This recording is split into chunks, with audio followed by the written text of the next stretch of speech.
Hi, I'm Lippy. And I'm Grumpy. Together, we're Lippy and Grumpy Do Podcasting. In this episode, Davros is back online, more apologising, eReaders and buying a house.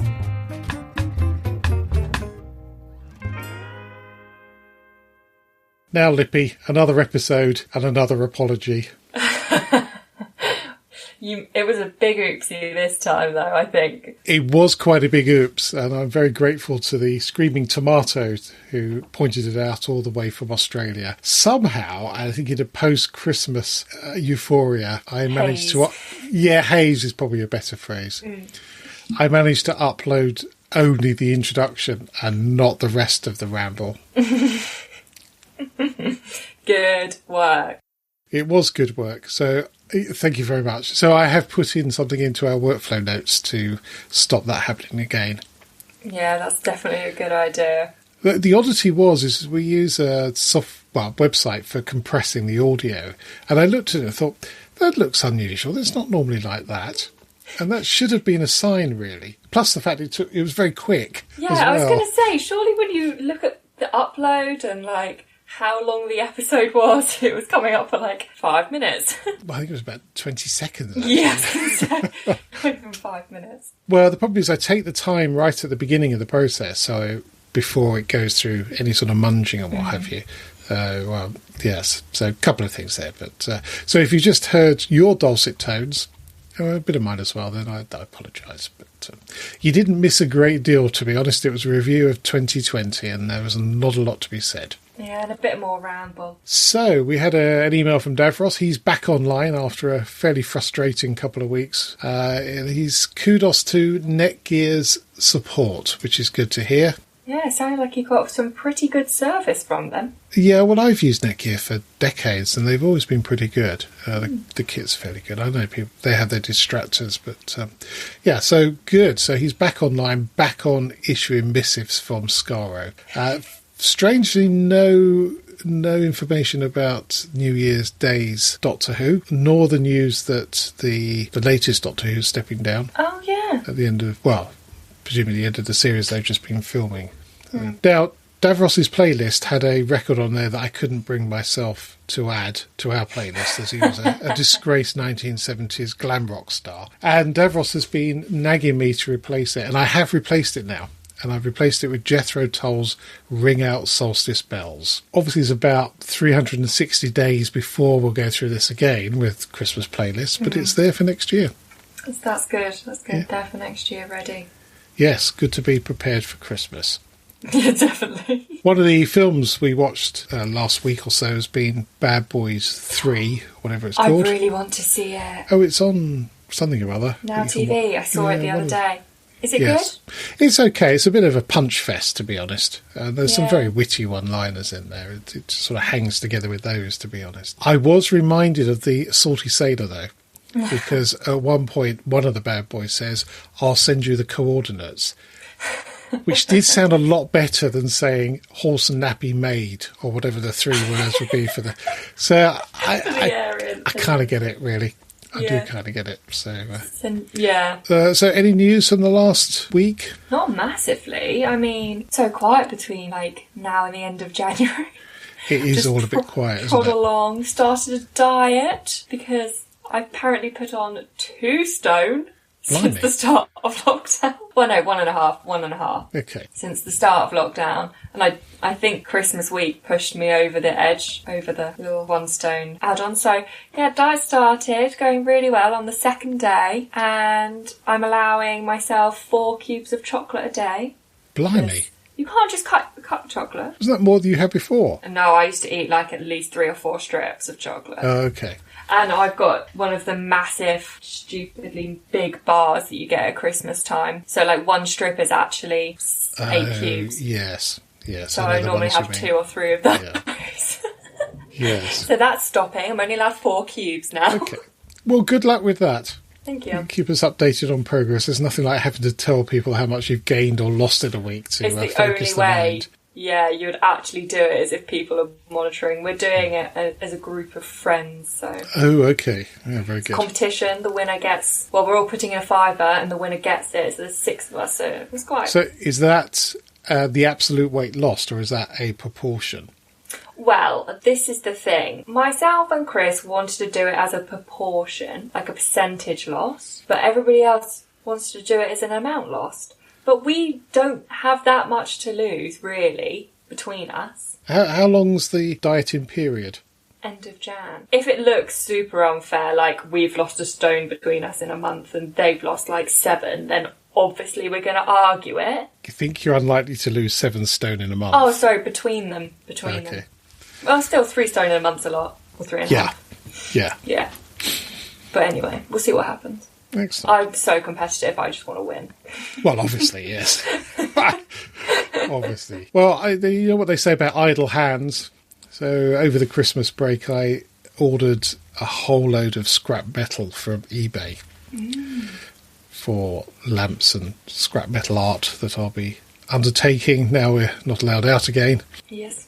So that will be taking a little bit of time. So that's all started to arrive, much to the surprise of wife of Grumpy. Who's going, what's this then? This is flipping heavy. Oh yeah, it's 10 kilograms of scrap offcuts. metal. Yes, basically. And, not being able to go and rummage through scrap yards at the moment, it's quite a good way of amassing quite a lot of stuff for at least practicing welding, if not actually producing it. That's literally just reminds me of that show, the scrap metal show. I used to build a car with it. Scrap Yards Challenge. Yeah, that was a great show. That was a great show. There is another one called, I think it's Supercar Challenge, which is similar sort of lines, except they're trying to beat a supercar at a certain activity, I want to say. So, straight line over a quarter mile or over a muddy terrain, that sort of thing. And there's been some absolutely corking machines built. It's a good show. So we got 2 features, Lippy, this week. We do. eReaders or Kindles or Nobos or Nobos or whatever they're called, and other products are available. Yeah, there's one called NOBO. Good name. This will probably get us another age rating from YouTube for saying Nobo, but we can live with that.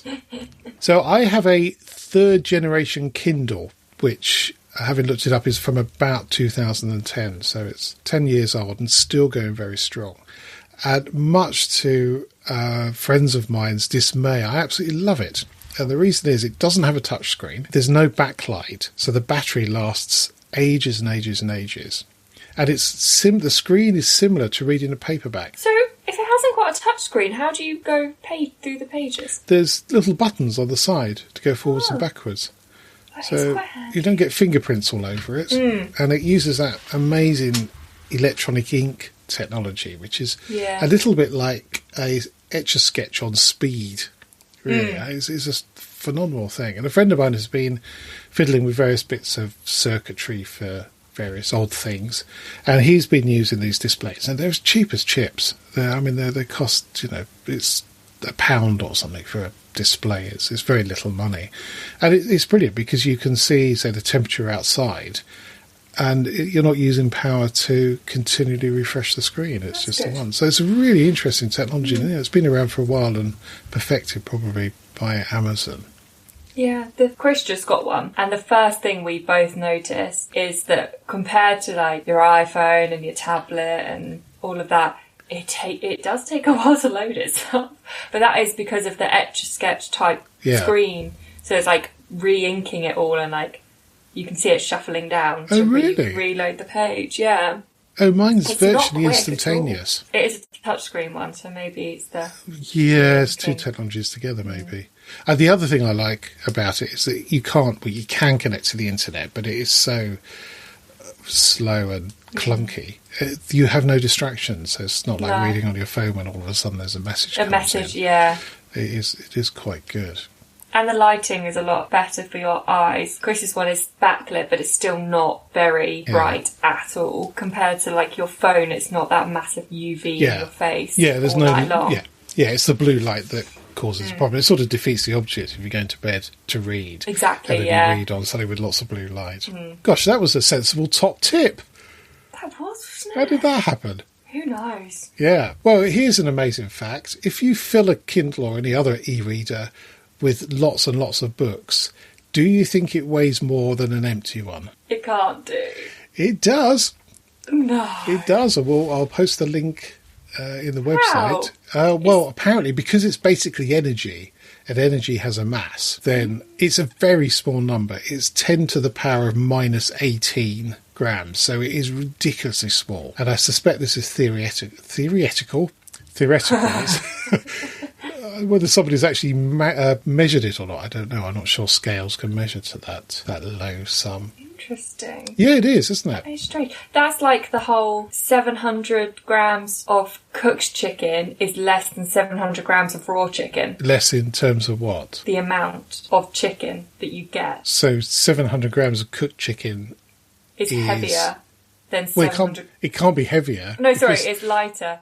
It can't be lighter either. It's less. So what you're saying is if you put 700 grams of raw chicken and cook it, you end up with fewer grams of cooked chicken. Yes. That is what I'm saying. That's because lots of water comes out. Yeah, exactly. Be interested to try that with different types of, or different sources of meat. Yeah, it would actually. It's like supermarket meat. Cheap supermarket meat, exactly. Expensive supermarket meat. That would be a very good... It would be an interesting test, wouldn't it? Maybe it's something we ought to do when we can get together again. Let's meet up and cook chicken. Well, why not? For work. If anyone asks, we're working. Absolutely right. Yes. Oh, the other thing I like about an e-reader, and I'll be honest, I prefer a book. And I prefer the feel of a book and pages, and certainly reference books. It's easier to go through and stick bits of paper in where if you're looking at 2 or 3 sections at once. So my preference is for a book. However, the advantage of the e-reader is that you can have all of your books in there, and I've got loads and loads of workbooks, which tend to go out of date fairly quickly. And I've got a lot of, database books, for example. Oh, right, I see. I was thinking, how does a book go out of date? Yeah, the information. And I see what you mean. Yeah, and unfortunately, I have printed books that I've tried to sell, and it has no value at all, and you end up recycling them, which is a bit of a shame, Yeah, so if it's in the e-reader, then you've wasted a little bit of money, but not resources. So it's not books and paper and ink and stuff you're throwing out. Going on holiday with an e-reader is brilliant because, a very small package, you can have a ton of books. And if you're going abroad, that's if you ever get to go abroad again. Yeah, absolutely. If you had a suitcase full of books, that would be daft. But, you can take more than that in an e-reader. And my go-to author for holidays is Dick Francis. And I don't know why. I've always loved his books. And I'm quite happy to reread them. So, what kind of category are we talking about? Well, they're various ones, but they're all around the horse racing industry. Oh, interesting. Yeah, they are really well written, and unfortunately Dick Francis has passed on some while back, but his son has taken over the mantle, and his writing is as good, and the stories are good. And what's really interesting is you learn something from them as well. We are going off topic a bit.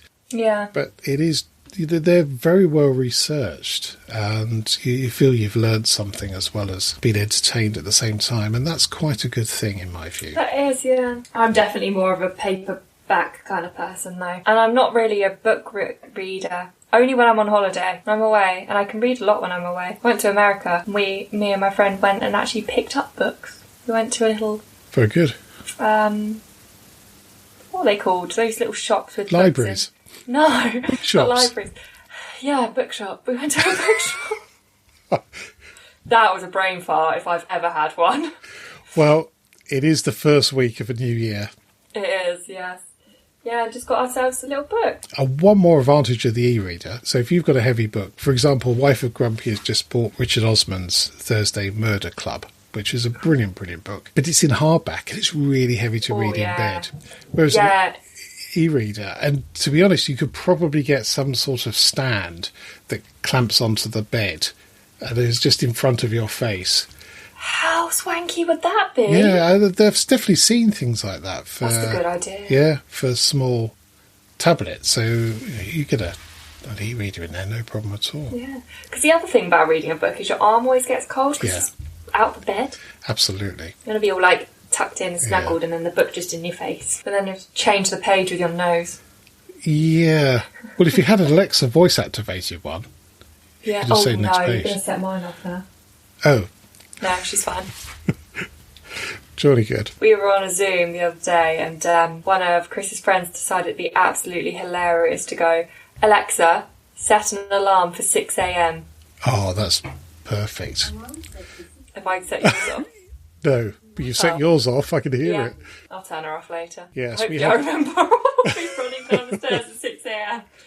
I'll let you know. We had a demonstration a couple of years back on voice activation, and the guy doing the presentation left the room momentarily, and in between somebody managed to order 25 kilograms of dog food, which of course he didn't know till it was delivered. That's hilarious. So our next topic is something I haven't done for nearly 25 years, which is buying a house. The problem is it's divided into two things. There's the joy of buying the house, and there's the absolute nightmare that then follows that, including moving. And the last move was so horrific. I never want to do it again.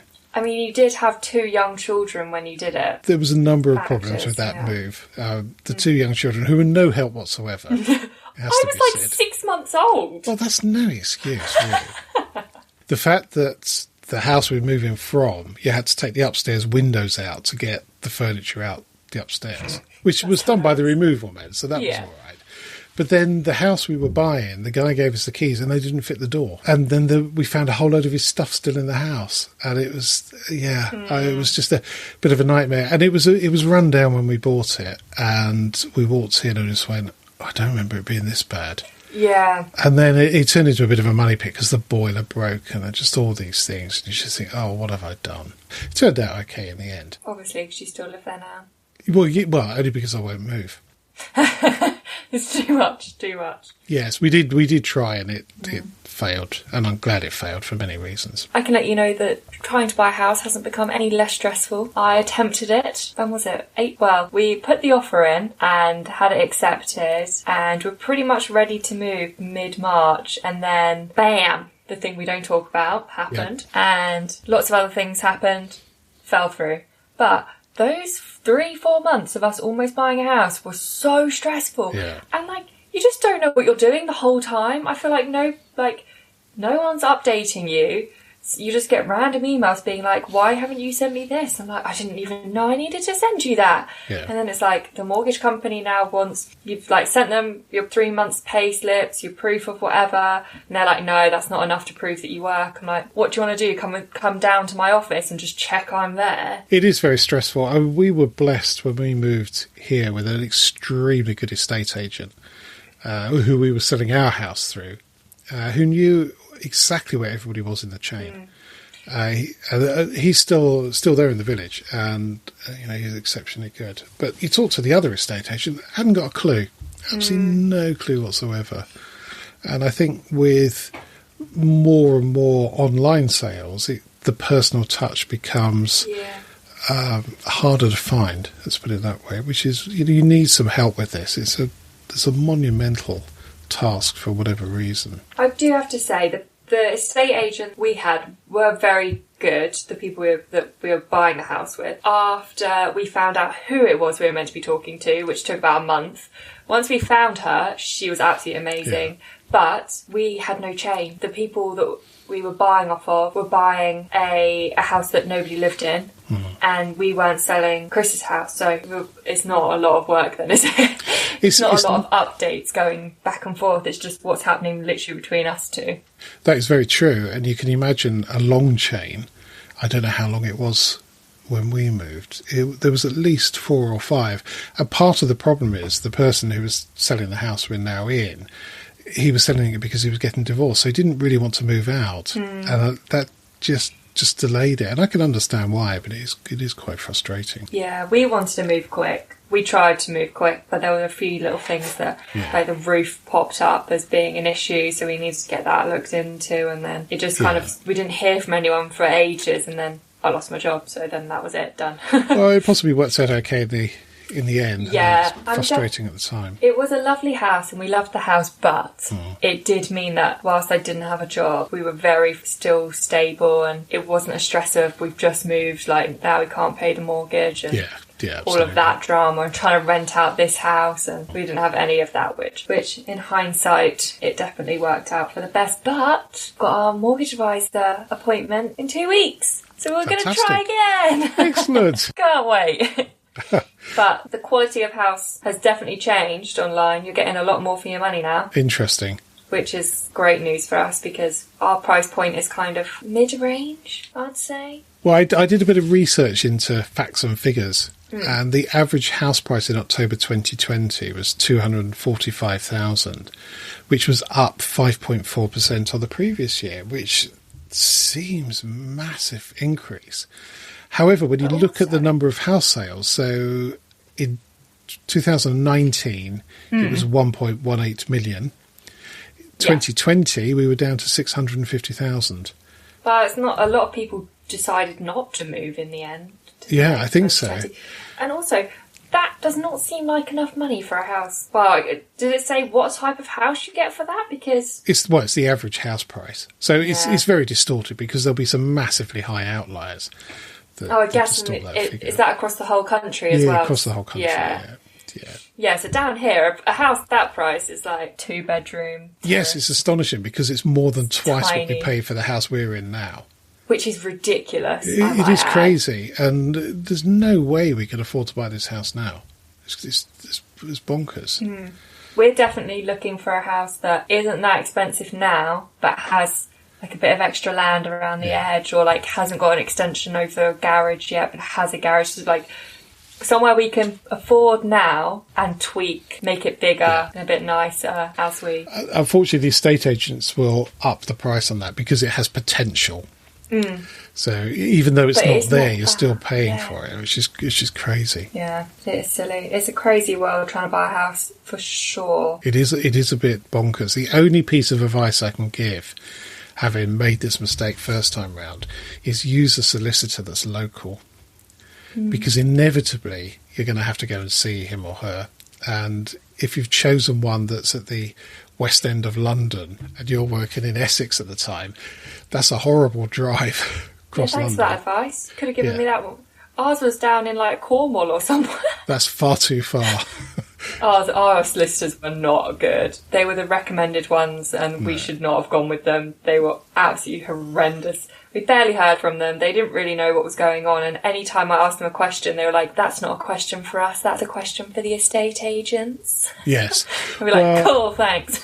Unfortunately, I think what happens is you see the partner to begin with, or a partner to begin with. And then because it's conveyancing, it goes to the intern to do the actual work. So the people, the partners have no idea what's going on with that whatsoever. Because you can do it yourself. It is a process. It's I'm not sure the mortgage company would like that, but you'd want to. Yeah, you'd want something. We had an interesting thing come up on our search for our properties that we're not allowed to hold a carnival on the grounds. Apparently, there's a covenant on the land to say that you can't do that. Well, technically you did, didn't you, when you did had the Driveway Classic Car Show? It's not really a carnival. Isn't it? No. No. Depends what carnival means, I guess. Well, I'd say at least fire eaters. Okay. Carnival. I'm going to hire a fire eater and send them to your house. But as long as you're not charging people for it. And I would say clowns, fire eaters and jugglers are the absolute minimum for a carnival. Well, the clowns already live in the house. That's not funny at all. Another thing that we did that I'm so thankful that we did, and obviously doing again, is have a mortgage advisor. Yeah. That company has honestly been so amazing. And he was put on furlough, the main guy. So we were given a girl that was a secretary to a few of them that was still working in the office. And she was honestly, I really want to be her friend. We got on so well.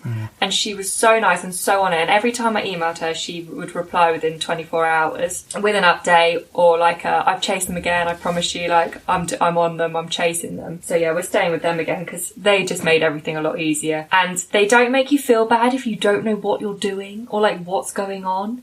He explained everything very clearly and he made sure we actually understood because a lot of the time they use all these big words and it's all these like stuff about insurance and things like that as well and making sure that we had life insurance, because that's another thing we didn't even consider, that once we have a joint mortgage on a house, that actually we do need life insurance, because if one of us dies, the other one needs to be able to live in the house. Yes, absolutely. Yeah. And not have to move it's out. cheap as chips as well at your age. Oh God, it's like £15 a month. Yeah. And it was like £1 million life insurance. Yeah. It's ridiculous. Chris has a nut allergy, so you know.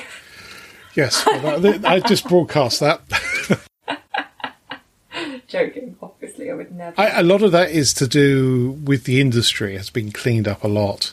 If you go back into the 80s, there were some very dodgy, not necessarily mortgage advisors, but certainly personal finance advisors.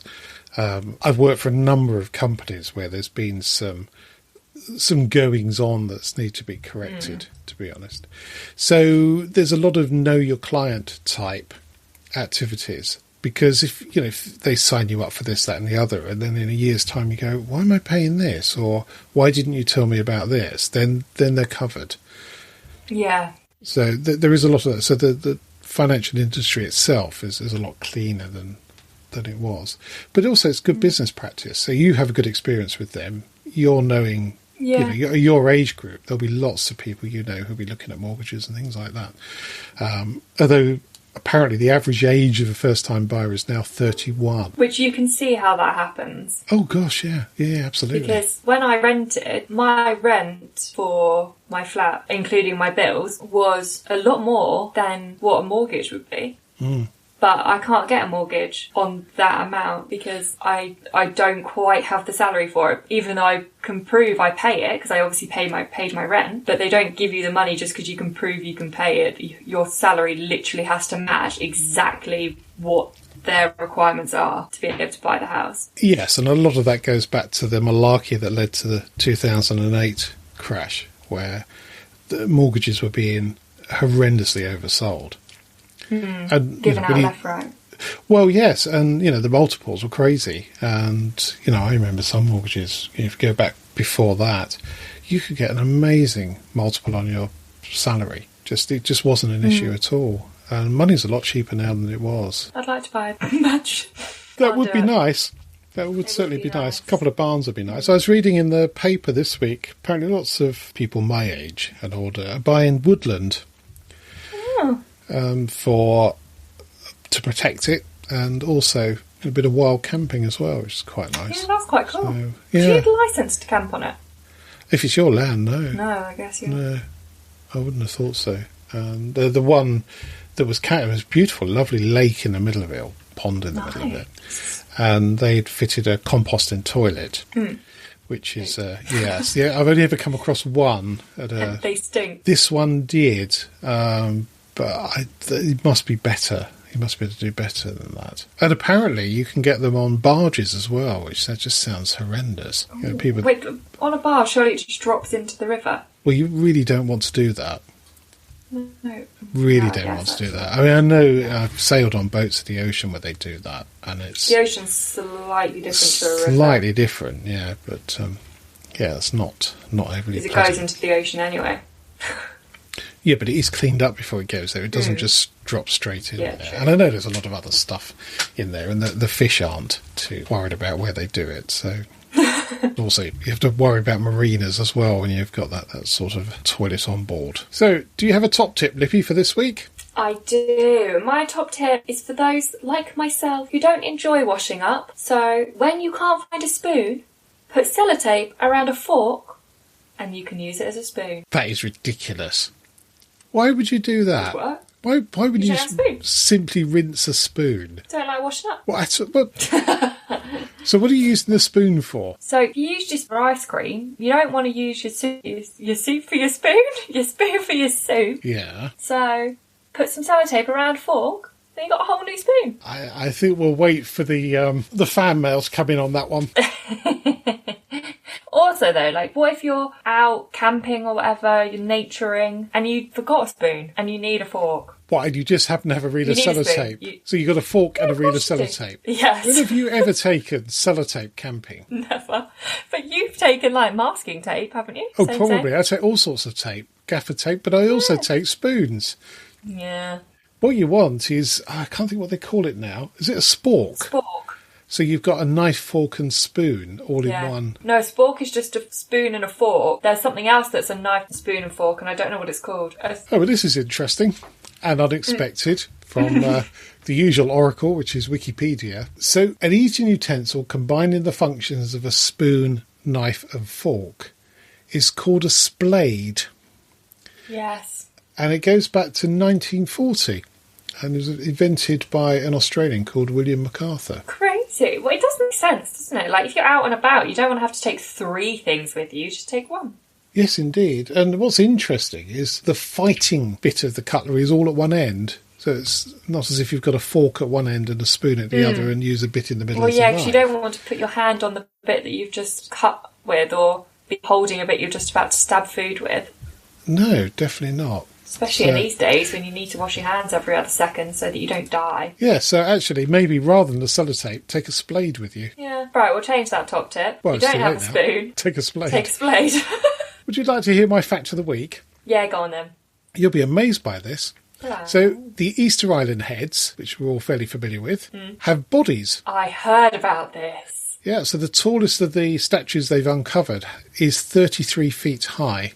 Crazy. And has been named Paro. Apparently what happened is these things were built. There's nearly 1,000 statues on Easter Island, which is incredible. Yeah. And some of them have been... The soil's come in from somewhere, it's blown in, and it's covered them up to their heads. Crazy. So, yeah, absolutely crazy. There's full bodies underneath those giant heads. Full bodies. Who made them, though? Because 33 feet high is like a lot of construction needed. It is, unless you lay it down and do it and then stand it up. But that in itself is a fairly major achievement. I guess the Egyptians did it, didn't they? Well, but it's slightly different because they built ropes and pyramids and stuff. So, yes, I was quite amazed at that. Yeah, that's very impressive, that one. That's a good fact. That was a good fact, yes. Not quite as good as my top tip. I think it's a lot better, really. Mind you, I suppose if you go to Easter Island, you can enjoy the 33-foot Paro whilst eating food with your splade. Yes, although that wasn't my tip. My tip was to wrap sellotape around a fork. Yeah, but I think the unwrapping disturbs me.